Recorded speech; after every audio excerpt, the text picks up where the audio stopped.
Incredibly, the cost of the National Disability Insurance Scheme is set to reach $100 billion a year within a decade if the Albanese government doesn't start cracking down on waste and rorts. There's plenty of fat to cut because it turns out that taxpayers are even paying for sex workers through the NDIS. Some of it's within the rules, would you believe? But here's part of a special investigation by our own Jonathan Lee, uncovering a sex worker rort outside of the rules. We can't show you Stephanie's face, but every few months she pays Samuel to visit, to do what consenting adults do and maybe stay for the weekend. We shouldn't be, stigmatised like the NDIS was about choice, quality and control of the person's life. To live independently, to be able to access the community, to be able to live life to the fullest extent that the person could live. To put it crudely, sex isn't part of Stephanie's NDIS plan, meaning visits are being paid for by taxpayers. A little earlier, I caught up with the shadow NDIS Minister, Michael Sukkar, and I started off by asking him about that case. In that instance, it was pretty clear from the Sky News report that those funds were being used improperly. There are other instances where, following a federal court decision, services, whether they be prostitution, presumably visits to brothels, have been, in some instances, deemed as reasonable and necessary, as outlined under the legislation. And my message is very clear. Australians support the NDIS. Australians are very happy to go to work each and every day and see their taxpayers' dollars go to worthy things like the NDIS. But when we signed up to this scheme, we did not sign up for prostitution and money being spent in brothels under the NDIS. So our position and my position is very clear. It is improper.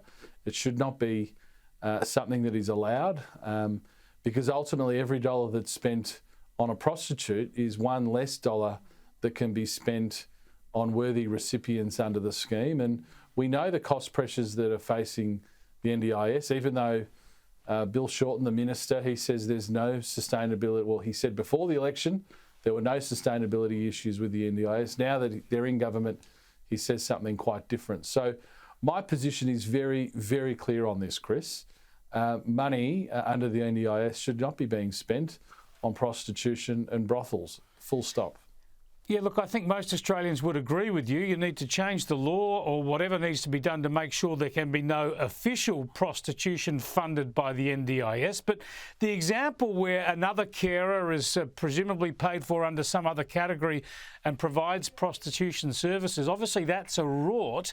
But if Jonathan Lee and Sky News were able to uncover that, it's an insight, isn't it, into how easy it must be to rort the system overall, to pay people for one service but get something completely different.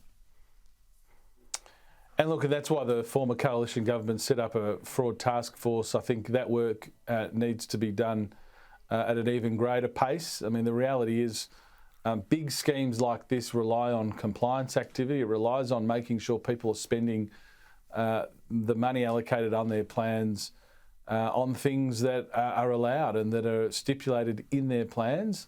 And the only way you can track down that fraud, Chris, is if you have rigorous compliance and if you have penalties for people ultimately who deliberately and fraudulently break the rules. So the minister now has been in the seat for 6 months, Bill Shorten. He's done nothing about this. He's said a lot.